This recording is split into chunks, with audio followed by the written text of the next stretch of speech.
হারিয়ে যাওয়ার ২ বছর পর মানসিক ভারসাম্যহীন ছেলেকে ফিরে পেয়েছে তার পরিবার। সিলেটের কানাইঘাট উপজেলার শ্রীপুর গ্রামের বাসিন্দা আশিকুর রহমানকে গত ৩ মার্চ বান্দরবানে খুঁজে পান তার পরিবার। এক কন্টেন্ট ক্রিয়েটরের মাধ্যমে পরিবারটির কাছে এই আনন্দের সংবাদ পৌঁছায়। ২০২৩ সালের বন্যায় আশিকুর রহমান পানির তোড়ে নিখোঁজ হন। বহু খোঁজাখুঁজির পরও তাকে আর পাওয়া যায়নি। তবে ফেসবুকের মাধ্যমে তার অবস্থান শনাক্ত করেন উম্মে হুমায়রা নামে এক কন্টেন্ট ক্রিয়েটর।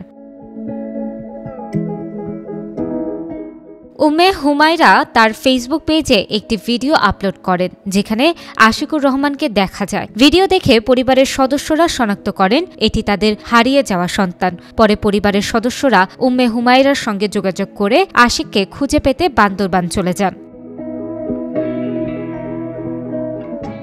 হারিয়ে যাওয়া ছেলেকে ফিরে পেয়ে মুহূর্তে আবেগ আপ্লুত হয়ে পড়ে পরিবারের সদস্যরা। আশিকুর রহমানের মা এবং আত্মীয়রা বলেন, এতদিন পর ছেলেকে ফিরে পেয়ে আমাদের মন ভরে গেছে, আমরা খুব খুশি।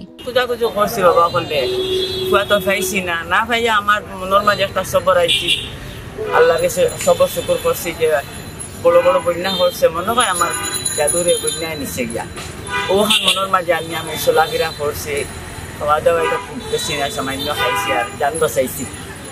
একটা হাল বেহাল লত হয়ে গেছি খালি কুয়ার টেনশন। এখন ভাইয়া আমার খুশি হয়েছি, ফেসবুকের মাধ্যমে এমন একটি কাজ করতে পেরে খুবই আনন্দিত কন্টেন্ট ক্রিয়েটর উম্মে হুমায়রা। আজকে আমার পেজের মাধ্যমে ভাইটাকে ওনার পরিবারকে পৌঁছে দিচ্ছি। তো এটা হলো যে এই মহৎ কাজটা আপনারা যারা যুবক সমাজ আছেন তাদের উদ্দেশ্যে একটা কথা বলবো যে আপনারাও এইসব উদ্যোগ নেবেন এবং আপনারাও উদ্যোগের মাধ্যমে হয়তো একটা পরিবারের কাছে ফিরতে পারবেন।